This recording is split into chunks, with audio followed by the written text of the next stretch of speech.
How do you get rid of this? So here it is in a nutshell. My wife and I have been together 9 years, married for 5 now. Last summer my best friend who moved abroad came to visit. In the past he's flirted with her and she's flirted back, always insisted it's just jokes. When we first got together, she was living a party girl lifestyle, which always made me nervous, but she's always insisted I saved her from that life of one-night stands, emotionless bonding. Fast forward to last year, we all drank heavily that night. Come 1 a.m. I was tired and insisted she come to bed with me. She refused and I even said, please don't keep drinking with my best friend. She insisted she just wanted to have fun. I went upstairs and didn't turn on the AC so I could hear their conversation. I overheard her say that I didn't turn on the AC and that I was probably listening, so they should move to the garage. This was alarming to say the least, so I went outside and watched them through the window. They sat next to each other on a love seat. I watched them flirt back and forth for some time. He would put his hand on her leg and she would smile and gently take it off, all flirty-like. I couldn't hear, but body language showed them getting more and more flirty. I saw them lock eyes and almost kiss, but she turned away and did the Father, Son, and Holy Ghost thing as if she was praying. Then she turned back to him and they started full-fledged making out. That's when I lost mine, confronted them, yelled, kicked him out, and then left. The next day she swears to not remember a thing and blames it on 12 hours of drinking. She also comes back to it was just a kiss, but I know in my heart if I hadn't broken it up, she would have slept with him and we definitely wouldn't be together today. She was very remorseful at first. Then about 2 months later she says she can't keep hating herself for one mistake and now hates when I bring it up. But I'm still hurting. I think about it almost daily. Part of me wishes I had not interrupted so I can say for sure she would have gone all the way. Because despite being blackout drunk, she swears there's no way she would have slept with him. He's out of our lives entirely, but we were friends for 20 years, so he gets brought up by family or other friends once in a while. But they have no idea what happened. So, I have to internalize my pain. I didn't want to tell anyone to protect her. I don't want my family to hate her. It feels like every time she angers me or is a little cold, my mind goes right to her infidelity. We have 2 kids, a house, and a great life otherwise, but I fear we'll never be able to fully put it behind me. I don't know what to do. I do still love her. We've made strides and we built this life together. She did quit drinking for a bit, but we enjoy drinking, so we started drinking together again. She's vowed never to be drunk without me. I do have full access to her phone. She doesn't hide anything. Also, she's a stay-at-home homeschooling wife. So, she doesn't work. She literally never goes out with friends. I'm literally the only adult she sees for months sometimes. This guy is definitely out of our lives and she never talked to him without me around before or after. He was my friend, not hers. I mean, it wasn't an affair or an emotional cheat. Is it never possible to forgive such a thing? Does all infidelity end in divorce? We've talked about it so many times. We've cried and she's apologized, but I still feel hurt sometimes. Not always, but definitely sometimes. Most times I look at her, let my heart tell me I love her, and move past without saying anything to her about my hurt. She doesn't like talking about it because it makes her cry and ultimately doesn't make me feel better. I just wanted to know from PPL who went through this if it ever gets better, or if after a year it still hurt, that it will forever. It's not that easy. But I guess that's a typical answer from guys like me. I don't want to spend the rest of my life paying alimony to a woman I love while she finds a life with another man. She's been there for me during a job loss where we could have lost everything. We've had a sick child we went through together. We've had so much life, and again I love her and she's been a good wife to me other than that night. I've talked about previous flirting, but I did too. It's all jokes till it isn't anymore. She's not this horrible cheating monster. Maybe I should have elaborated more. She obviously did a horrible, monstrous thing, but does one night define who we are? I don't know, maybe. But I'd like to think maybe not. The last time I brought it up, we were having a fun night. I brought it up out of nowhere and she said she hates when I bring it up because it makes feel sad. So, I haven't in a while and I feel she'd want to be there for me. Maybe she wasn't ready to go there. 100% flirting stopped from both of us. Again, it was always joking. Until it wasn't anymore. But I too would harmlessly flirt with her friends, but it was right in front of her and she knew I was kidding. So, it's hard to distinguish the jokes from reality. Honestly, I get how it looks from an outside perspective, but I'm 100% confident this has never happened before. We've spent every day and night together. She doesn't have a second work life. She has 2 close friends and sister, but has legit never hung out with them without me and drinking or that type of scenario. The flirting was only with our close friends. She never flirts with strangers. Lol, I get that doesn't sound better, but trust me, the flirting was like an inside joke we both did. Like, no doubt she did this, but I'm sure nothing else has happened.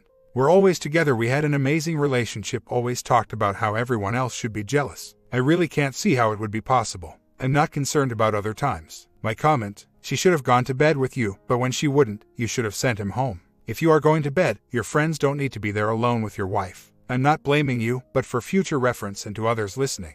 As for how do you get through this, some people forgive immediately, while others never do. First, you have to ask yourself, what do you want her to do? She can't erase the past any more than you can, so you have to decide what would help you. Actually, it seems as if you two are headed forward, but it does take time. Will you ever forget? No, but you need to find a way forward. Plan B in the making. Story 2. My wife is 46 and I'm 48. We have been married for 5 years. I am her second husband and she is my second wife. After she and her first husband separated, she turned to a high school guy friend for counseling, and they also had slept together several times. She was never interested in dating this guy, Jim, and continued on to date several other men before meeting me. She never cheated on the men she dated. Jim was just a friend with benefits at the time. Fast forward to present day. She and I have been married 5 years and to my knowledge has never cheated. Jim is now going through a divorce with his third wife and has sought my wife out for counseling. When she first told me she was counseling Jim, I didn't react well. I was jealous and irritated. One weekend, she and members of her family went to a local bar. I could not attend as I was working that night. Jim texted her saying he and his buddy were out drinking at a different bar. She invited Jim and his friend to join her and her family at the bar they were at, which they did. She didn't tell me that Jim and his buddy had attended, but one of her girlfriends from work did tell me that Jim and his buddy were there. I confronted her with that information and she confirmed Jim and his friend were there. She said she didn't tell me because she was afraid I would freak out, which is true, I probably would have. She is still texting Jim, not every day, but she responds to him when he texts her with some new detail about his soon-to-be ex-wife. I have seen the texts between them as I have access to her phone and have looked at the texts while she was asleep. The texts themselves have not crossed any lines. She appears to be just counseling Jim. I am uncomfortable with them texting each other. Maybe it's my own insecurities at play here, but I feel that Jim ought to get a professional therapist for counseling and stop using my wife as his sounding board. She has agreed to be honest with me and tell me if they ever meet up again. To my knowledge, it has not happened again. So, am I in the wrong here? I feel like Jim would jump at the chance to sleep with my wife again, and I worry that an emotional affair may start up. She has even suggested I meet Jim sometime, to which I replied, oh hell no. To me, Jim is the enemy and cannot be trusted. What do you all think? Am I being unreasonable in this situation? I know what it's like to be cheated on. My first wife cheated on me and left. So, I've told my now wife that if she cheats on me and I find out about it, then it's game over for our marriage. No counseling, no groveling, no forgiveness as far as I'm concerned. If she cheats, we are done. Cheating to me means a physical affair. I can handle an EA to some extent, but a PA, no. A little more backstory, my wife had weight loss surgery about a year ago. She's lost a lot of weight and looks beautiful, but I always thought she was beautiful, even when she was heavier, and I told her so, all the time. Since she lost the weight, she seems obsessed with her looks, looking young and beautiful, and she stresses out about aging. Everyone I've talked to about her says she's going through some kind of midlife crisis and is craving attention from anywhere she can get it. And that may be what's driving her to talk to Jim. She isn't satisfied with the attention that I give her, so she's getting it elsewhere. Now, I'm not telling you this as a means of justifying her recent behavior, it's just a piece of the puzzle. That being said, there are new developments. The wife woke up late last night and decided to text Jim. I have my kids every other week and weekend. On the weekends I have kids, I usually stay home with them, and the wife goes out to her hometown, about an hour and 15 minutes away, to visit her brother, sister-in-law and their kids. Her father and stepmother also live down there. But so does Jim. She told Jim last night that when she visits her brother and sister-in-law on the weekends that I'm not there, that he's free to be their third wheel anytime and go bowling with the family. I'm betting she doesn't plan on telling me if they meet. No, I am not okay with this. More on that in a minute. I've been seeing a counselor for about a month now. We've mostly talked about the marriage, and the counselor knows the full situation with Jim. I've told the counselor all I can about the marriage and what's going on. She now wants to hear the wife's side of things. The wife agreed to go to a session with me, so we are going tomorrow. The counselor says she will spend about 40 minutes talking with the wife without me and then bring me into the session for the last 20 minutes. I have asked the counselor to stress to my wife that this relationship with Jim is inappropriate and disrespectful to our marriage. She will also stress that Jim needs to seek out a professional counselor and quit using the wife for therapy. After the counseling session, one of two things, or both, is going to happen if the wife continues to counsel Jim. 1. I am going to tell her that the relationship with Jim has to end and she must either choose her marriage or this thing going on with Jim, but that because of their past, she cannot have both. 2. I am going to text Jim, yes, I have his number, and tell him to back off, that his relationship with my wife is inappropriate. If the wife chooses not to be with me anymore, or continues talking to Jim behind my back, then I'll tell her to leave. Also, I will be making her file for the divorce and pay for it. I paid for the divorce to my first wife and I shouldn't have had to, since she was the one that cheated. That's not going to happen again. And when the wife comes to her senses and realizes what she's lost, no amount of apologizing, groveling, or crying is going to bring me back. I can afford to live on my own, with my 2 kids. She can't. But that's not my problem if we split up now, is it? Counseling with a cold splash of water to her face tomorrow and then seeing what she does in the next week. If the relationship continues in the week after counseling, then she will be choosing between Jim and me. She didn't cheat on her first husband. She left him because he got into meds and she wanted no part of it. After her separation from her first husband, she started talking with Jim and had slept with him several times, but she says they never dated. That was 12 years ago. She says she was never interested in him that way, as far as dating him. She told me I have nothing to worry about as she's not even attracted to Jim any longer. But if she's not attracted to him, if she's telling the truth, then is it just the attention she craves from him? I feel like she's getting attention out of this. The stupid thing is I give her plenty of attention. I get home from work before she does, and I ask her about her day when she gets home. We go do yoga together, we go walking together, we watch TV together. Interesting fact on the yoga, she's always wanted a man that would go and work out with her and do yoga. I was resistant for the first few years of our marriage, but I have been working out and doing yoga with her. She told me that my doing yoga with her saved our marriage, so I think she must have been thinking of leaving at some point. If doing yoga together saved our marriage, then what is there to be gained with this weird relationship with Jim? I think nothing but trouble, so yes, I plan to make her choose between her relationship with Jim and her marriage to me. And if she chooses to leave me, her relationship with Jim is going to go very badly for her. They may sleep together again, but a relationship built on bonding only lasts so long. If she was never interested in dating him in the past, then I doubt she would be now. Plus, he's going to be an emotional wreck for a while as he's going through his divorce. She's going to realize that she made a mistake choosing to leave me, and I won't be taking her back. If she chooses another man over her husband, then I could never trust her again. Not to mention if she has slept with him, every time I had slept with her, I would be thinking about them being together. Emotionally, I cannot handle that. My wife gets Facebook requests from lots of strange guys now. The ones that message her anything suggestive have been blocked. I've seen that with my own eyes, so I know she's not looking for a random hookup. I've also paid for a web search service that looks for online dating profiles, and those came out clear. I'm sure she is seeking attention because she wants to feel young and pretty again. I get the feeling she really wants it from people she knows or used to know. I'm not sure why that need exists in her brain, but it does. It's something else I'll ask the counselor to talk about tomorrow. Jim is not an attractive guy. I'm way better looking than he is. So, I just don't get why she would ever entertain the idea of ruining a great marriage to me by cheating with him. I was under the impression that most women thought these things through before acting out. This little indiscretion of hers is going to cost her a lot if she continues talking with him. And once I'm gone for good. She says she loves me. If that's true, then she needs to think on what she's doing and decide if this horseplay is really worth it. Worth fighting for. It takes two to make a marriage work. If she's not into it anymore, then I'm not going to force her to stay or try to force her. She's an adult. She will make her own choices. My choice is to leave if a physical affair happens. It's the one thing I will not tolerate ever again. It's the ultimate betrayal. Update on my situation. We saw the counselor together this past weekend.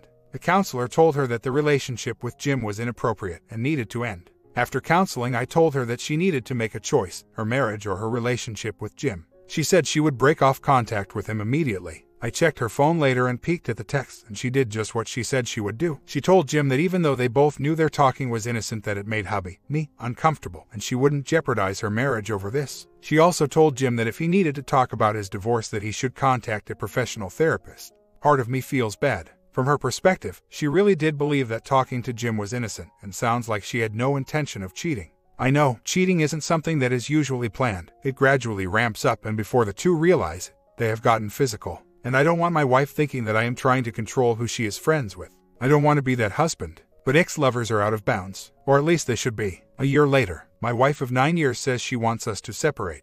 This is the second marriage for us both. Her reason, she is terrified of turning 50 next year and wants to see what it's like living on her own. She also doesn't want to have to be expected to care for anyone but herself, as she says she's been taking care of others her whole life. We have no children together. She has a son who is now an adult who recently left to be on his own. I have 2 teenage kids from my first marriage. This is where my confusion starts. 1. She wants us to continue to date and have slept together during the separation. 2. She wants us to live in our own places, but says she wants to be able to come visit me, even stay over at my place from time to time. 3. She insists there is no other man, but says she wants to be able to go out on dates if she is asked. She says that doesn't mean sleeping together, but won't rule out that it could happen. 4. She says this is about freedom for her to do what she wants when she wants without having to justify it to anyone. My questions. 1. Is she just tired of being married and wants to be a free spirit for a while to see if she likes it?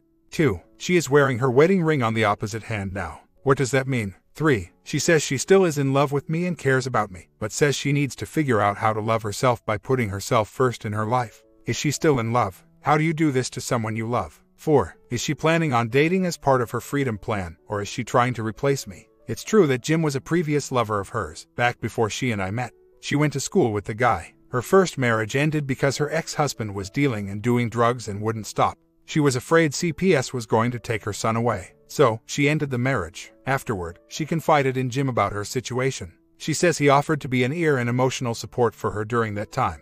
They did get drunk one night and had slept together, but she says it was meaningless. So last year, Jim was also going through a divorce and he reached out to her for support. She did listen and talk to him but cut off communication with him because I was insanely jealous. And she's right. I have been an insanely jealous man. I used to believe that men and women could not be just friends, that there was always bonding going on. She never slept with him and says she cut off communication because she was afraid I was going to completely lose it if she didn't. And she was probably right. I do believe her when she says she only wanted to be a friend to Jim. That situation plays a big part in today. She feels like she cannot have any male friends because I am so jealous and untrusting. She's finally gotten tired of it. That's just one of the traits about me that she's tired of. It all adds up to her wanting, at least, a break. And I believe that's where her desire to have male friends on this separation comes from. She says she's not interested in another relationship, at least right now. But if a male friend asks her to lunch or dinner, she doesn't want to have to give up that friendship for an insanely jealous husband. Yes, I can understand that now. I'm an only child and have always been a loner. Maybe that and my total lack of self-esteem were the perfect storm in forging my jealousy. I have a couple of female friends that, even when not married, I don't have any desire to bang. But I do enjoy their company. I have a better understanding of why she wanted the separation now. I had a long talk with her last night. She says she truly doesn't know if she wants to continue with me or not, but she does know that she does not want a divorce right now. I admit, I'm not an easy man to be in a relationship with. I've had so many missed opportunities to travel with her, spend time with her family, that I shrugged off and took for granted. I also believe this separation needs to happen. I need to work on myself. Those traits she listed that she doesn't like about me are all true and not indicative of a good man in my opinion. And I don't want to be like that any longer. So, no, I don't plan on dating or hooking up during the separation. I plan on using the time to make me a better person. And sometime in the future hopefully we will decide to reconcile. Even if we don't, at least I'll be a better person and far less likely to screw up my next relationship. Well, we talked again last night and I am taking back my previous statement that it's not a rejection of me. I asked her if I hadn't had all of these negative traits would she still be asking for a separation, and she said, probably not. Also, I told her that since she's been with several men in her past before me that I saw no reason for her to want to date or slept with other men while on the separation. She said that she's never been this skinny before as an adult and that she believes she will be attracting a different class of men than she was when she was heavy. I said, what skinny guys? She said no, muscular guys. I'll admit, that hurt a lot. So yeah, she is thinking about other men. I don't think other men are the sole reason for this separation, but it's definitely part of it. I agree that the marriage is likely over, but the damage from her and my first wife has been done. My first wife cheated and I left her. My jealousy amped up after that. I've got bad traits that would drive away any woman. I have zero self-esteem and I wake up hating who I am each day, not physically, but mentally. I know I can get another girlfriend with no problem, but based on my track record, I'll likely ruin that relationship, too. I'm done trying. I'm not wired to be the perpetual bachelor. I feel like this life is a no-win scenario. Here's hoping there's a next life and I'm not born with such a defective brain. My comment, do you have some issues? Yes, but don't blame yourself for this situation. If your statements here are true, your wife is a self-centered, heartless beast. She just told you that you are now beneath her and she needs to find a hotter guy. And she wants to keep you around in case she's wrong about being able to hook up with those hot muscular guys. The marriage isn't likely over, it is over. Don't walk, run. The first step to fixing yourself is to tell her to EFF off. Maybe get some counseling to take care of yourself and move on. There are lots of other women out there, but you need to regain confidence in yourself. OP responds, here's the kicker, she lost her weight a couple of years ago. Last September I started my weight loss journey. I was 260 pounds and I'm 6 feet 2. My belly was huge. Since then, I've dropped 68 pounds and the belly is gone. I'm 2 pounds away from my goal weight of 190. The belly is gone and I look much better, but I need to build muscle mass as I'm pretty skinny. I think I need to start with protein supplements and start weightlifting. I know I need to do this for myself, not her. Still, part of me hopes that putting on some muscle and doing some ab sculpting will make her think twice. If that doesn't work, at least it's a self-confidence booster. She says she honestly does not know if she wants a divorce. I believe her when she says that. The reason for the separation is that she's approaching 50 and has never lived on her own. Plus, she lost a lot of weight in the last 2 years and wants to date while the separation is happening. I asked her how long she thinks the separation should last and she said a year, the length of a lease on her apartment. Her 22-year-old son will be moving in with her to help pay the rent and bills. She said she doesn't mind if I date, too, but absolutely does not want to know if I have slept with another woman.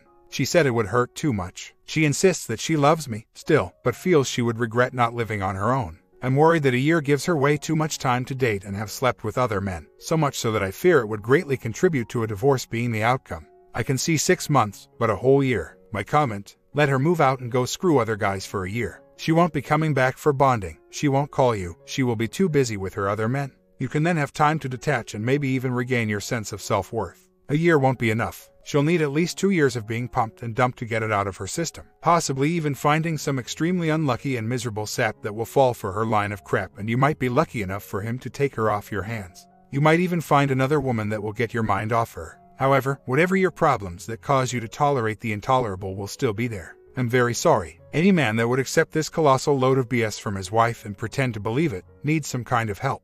I don't know how to help you, or I'd offer some. I think whatever it is may be too ingrained from years of emotional beatdowns. OP responds, a year later. Well, the time came and I was looking for apartments. Wife surprised me by saying she wanted us to be together. At the time, that's all I wanted to hear. So, we moved to a big apartment about 45 minutes away from our previous location. It's closer to both our jobs. Things have done a 180. She wears her ring every day on the correct hand and finger and insists she doesn't want to leave. She was seeing a life coach, but that coach ended up divorcing her own husband early this year. I think that kind of shook the wife up, and she's no longer seeing any life coaches. Bonding is great, I have no problem there. Where I have a problem is her lack of affection. She says love you regularly, but anything more than that is few and far between. If I try to be romantic, she dismisses it and carries on, usually not saying one thing or the other. There's rarely an instance where she touches me. No holding hands in public. No words of affirmation, no encouragement, no emotional support. If I try to talk about my needs of more affection, she either blames it on my lack of self-confidence or she says I'm being silly. Yet she insists that she loves me. Now, here I am, the one considering separation. My emotional needs aren't being met. She says she's just not an affectionate type of person and blames that on her dad. He used to get mad if she or her siblings showed emotion and didn't respond to affection, nor was he affectionate with his kids. I feel guilty now. I see it, her couples on Facebook and social media praising each other, taking selfies together, doing thoughtful things for one another. I'd love to have that, too, but I've come to the conclusion that it's not going to happen with my wife. So, either I stay in this uncomfortable comfort zone or I break it off and look for a woman who can and will meet my needs. But in breaking it off, I risk being alone, possibly for a long, long time. And being alone terrifies me. When I first met her, she was very affectionate and loved romantic gestures. Her withdrawal from affection only happened in the last few years. In a nutshell, she changed. But don't we all at some point? To answer the question of why the reversal on the separation. Oh boy, I discovered in one of her journals that she was carrying on an emotional affair with a guy at her work. He has a serious girlfriend. I guess this went on a couple of months and then he took a job at another company. The conversations continued, through LinkedIn of all places, until he suddenly disappeared from all social media and didn't respond to her messages. In her journal, she wrote about him disappearing and wrote that she didn't understand why she was so upset that he just disappeared. So clearly this confused her feelings. From everything I could find, there was no indication of a physical affair. I did confront her about it, and after the standard "you invaded my privacy" speech, she admitted that she and he exchanged compliments and walked around the building at her job each day. She insists that she never so much as kissed him, let alone having a PA. If I had concrete evidence of a PA or an admission from her that a PA happened, I would have ended things right then and there. A PA is the one thing I will not tolerate. She said she thinks that as she gets closer to age 50, she was seeking affirmation from others that she's still beautiful and desirable. She recently also made the comment that she's glad she decided not to separate, saying it would have been a mistake. Honestly, if we had separated, and had I taken time to heal, I doubt I would have taken her back. I have been monitoring her communications since then, and I've not found any evidence that she's been talking to him or anyone else. I've told her that if she pulls the separation thing ever again, that I am done. I will be gone and won't come back, and I do mean that. On being plan B, I know. I realize this. My fear of being alone again is trumping the need to do the right thing. Before I met her, I was single and alone. I used to stay at work really late so I wouldn't have to go home to an empty apartment. When I was home alone, the hours until I went to bed passed excruciatingly slow. I found some comfort in online dating, but most of those experiences ended in failure. Maybe I came off as too desperate for a partner. I don't know. I was depressed and contemplated S on a regular basis. I tried hobbies and my interest in them always faded fast. I would see couples out and about and it was severely depressing to me as to why I couldn't have that, too. I don't want to go back to that dark place, if I can help it. Yes, I'm just a lost cause until she pulls this again. If that happens, it's the out I need. If she's going to leave, I just wish she would do it sooner rather than later so I can say that I did everything possible to keep my vows, and then move on and start the healing process. 1. I'm fearful of being alone again. I take the chance of waiting, possibly years, for the right woman. 2. I don't want to be the one who walked out on our marriage. My comment: being single. You can save and spend your money the way you want to. If someone doesn't bring you happiness, it's easy to move on. You don't constantly have to worry about making someone else happy, or worry if they're happy, or deal with their problems. You have the opportunity to meet someone that actually likes you. Counseling may help, but it would be unlikely you're going to find someone gifted enough to help.